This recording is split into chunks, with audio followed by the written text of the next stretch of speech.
What can we do today to lead incredible teams that will help us navigate the future of work? I think we've been asking the wrong question about the future of work. We've been asking, what does the future of work look like? The question that we should be asking instead is, how can we build an incredible team regardless of what the future of work looks like? Over the past 10 years, I've spent thousands of hours working with category-leading companies just like yours, helping them understand how to prepare for the future of work. Trying to figure out what is it that great leaders are doing that others simply aren't.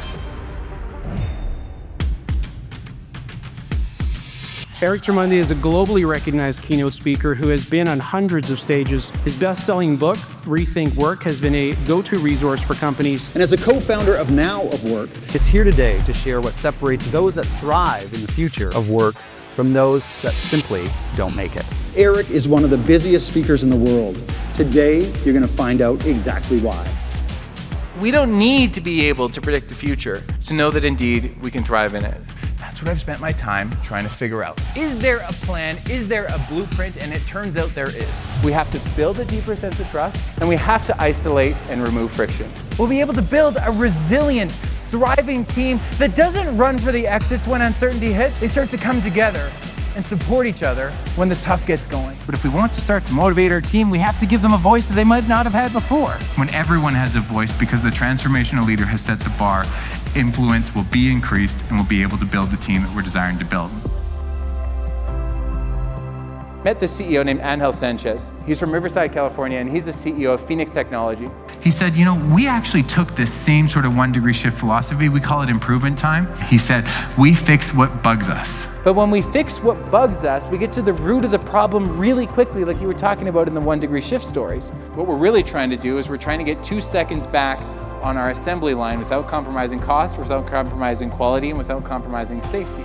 I said, well, Angel, can I put you on the spot for a second? He said, sure. I said, let's go back to last Wednesday. He said, I went to go use the printer and I couldn't figure out how to print double-sided. The 5th kick of the Xerox wasn't working and someone came to my rescue and said, Angel, all you have to do is press these 3 buttons. So I said, how do we fix this? And someone said, well, why don't we just put a QR code above the printer that has double-sided above it? You can take a picture of that QR code and it'll tell you the 3 buttons that you need to press to print double-sided. He said, that saved me 20 minutes on Wednesday. I can imagine how much time it's going to save us over the next bunch of years. So what have the results been? He said, our company over the past decade has grown about 1,000%. He said, our people don't leave. We're not worried about talent attraction. We've got the highest engagement scores we've ever had, and we're actually winning statewide awards for the incredible work that we've done here. And that's our whole ethos as we look to get to our next chapter in what we're trying to build at Phoenix Technology. So what I think we should do instead is make what I like to call our small 1 degree shifts.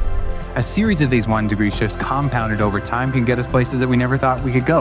All of a sudden it becomes a little bit more digestible, and everyone on the team can have a voice that they so crave to have heard in the first place. 3 questions that I love to base transformation in is, what should we start doing, what should we stop doing, and what should we continue doing?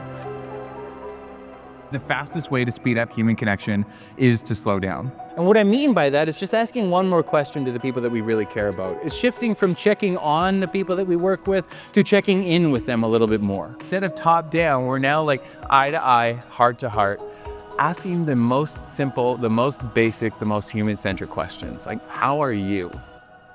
What did you learn this week? What can we improve on? The change along the way is going to continue to be unprecedented, and that's fine.